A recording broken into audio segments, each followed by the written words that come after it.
इस देश में मुझे लगता है कि धनंजय जी आप आदित्य के भी प्रश्न को ले लीजिए। आदित्य क्या कहना चाहते हैं? आपको तो पूरे तौर पर धनंजय जी ने रगड़ दिया कांग्रेस के पास कोई जवाब हुआ है कि कांग्रेस एकदम मर गई है, एकदम कुछ है आपके पास वोल्टेज? एक एक करके सिलसिलेवार जवाब देता हूँ।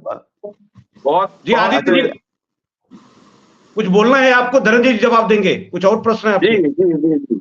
देखिए, भारतीय जनता पार्टी पिछले 10 वर्षों में जो जिस तरह से देश में राजनीति कर रही है और लोगों के बीच में है, तो आज वही उसको फिर से हमें आज फिर से वो देखने मिला। झूठ बोलो, बार बार बोलो, तेज तेज बोलो, ताकि लोगों को लगे कि वो सच है। स्वामी जी ने भी जैसे कहा कि राम मंदिर निर्माणाधीन है, और अभी हमारे राष्ट्रीय प्रवक्ता धनंजय भैया उन्होंने भी कहा कि अभी मंदिर निर्माणाधीन है। और जब मंदिर की जब प्राण प्रतिष्ठा हो रही थी तो देश के जाने माने संतों ने कहा था कि अभी ये सही उपयुक्त समय नहीं है प्राण प्रतिष्ठा करने का, और ये इस प्राण प्रतिष्ठा करने से सब कुछ सही नहीं होगा शायद।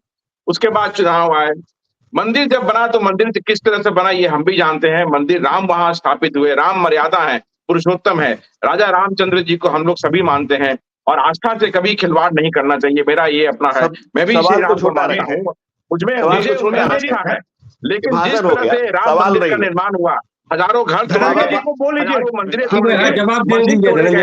आज राम मंदिर का जिस तरह से निर्माण हुआ, अगर वहां के लोग इस चीज से अगर सेटिस्फाइड रहते तो अवधेश पाची को, अवधेश प्रसाद को जिता के लोकसभा में नहीं भेजते। आज लोकसभा में क्या हुआ, जब भाषण दिया जा रहा था, जब वहां पे लोग शपथ दे रहे थे तो जय अवधेश के नारे लग रहे थे। आज आप कहते हैं कि आप धर्म नहीं इस्तेमाल करते, लेकिन जब से भारतीय जनता पार्टी ने रथ शुरू किया, रथ यात्रा, तब से सिर्फ धर्म और धर्म का ही इस्तेमाल किया है आपने राजनीति के लिए। और राजनीति में आकर के आपने अभी जो लंबा चौड़ा डेटा दिया, तो मैं जो डेटा मैंने जो शेयर किया कि 57 लाख लोगों की नौकरी चली गई और 18 लाख फैक्ट्रियां बंद हो गई, वो मैंने डेटा नहीं बनाया है। उस डेटा को आप जुटलाइए, क्योंकि वो डेटा जो है वो आपकी सरकारी संस्था NSSO का है, तो उस डेटा में बात कीजिए। इस तरह से आप कुछ भी बोलेंगे, रटते रहेंगे, बार बार बोलेंगे, तो हो सकता है कि लोगों के बीच में वो लोग सही मान लें, लेकिन हम यहाँ नहीं मानेंगे। हम इसीलिए बैठे हुए हैं जनता के सामने धनंजय जी का उत्तर ले लेते हैं। धनंजय जी का उत्तर ले लेते हैं। जी धनंजय जी लगा कि चोट गहरी लगी थी, इसलिए अब भरने में समय लगा। चोट गहरी लगी थी। नहीं, आप सुन लीजिए ना, मैं सुना।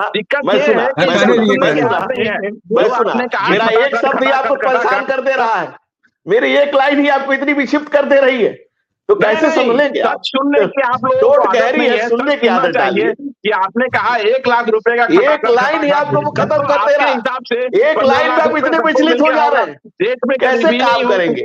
एक लाइन आप नहीं बर्दाश्त कर पा रहे। सब लोग जितने भी लोग हैं, अब हो गया। अब यह है धनंजय जी, अब यह कि सरकार एक एक करके बिंदुवार आ जाता हूँ।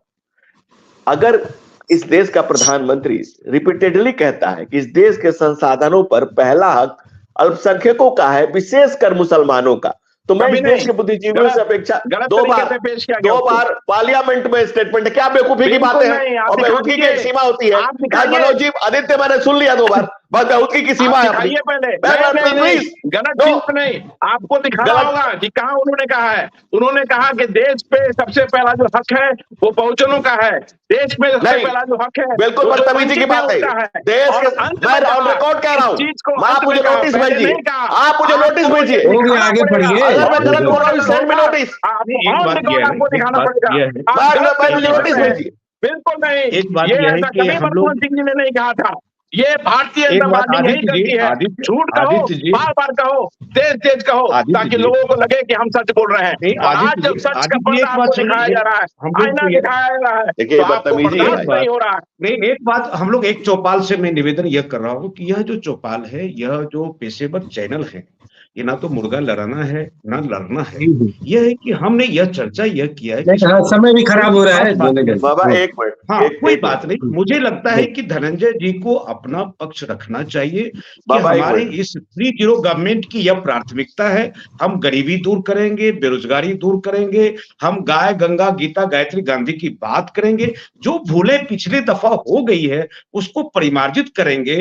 अब बीती ताही बिसार दे, आगे की सुध ले, आगे हम बढ़िया काम करें। हमसे गलतियां रही होगी इसलिए 400 के पार नहीं गए, हम लटक गए, तो ये भूलों को हम सुधारेंगे और समाज के लिए बेहतर काम करें। जी जी बोले जी। संविधान निर्माता, और मैं वो अपेक्षा रखता हूं कि कुछ सुनने का भी धीरज रखें। असहमतियों का सम्मान ही लोकतंत्र है। हमारे पुरखों ने ऐसा नहीं, सही गलत का निर्णय आप नहीं करेंगे ना, यही तो दिक्कत है। कांग्रेस खुद को कोर्ट समझती है, कांग्रेस खुद को कोर्ट समझती है, ये सबसे बड़ी समस्या है। और ये बदतमीजी, इसी को बदतमीजी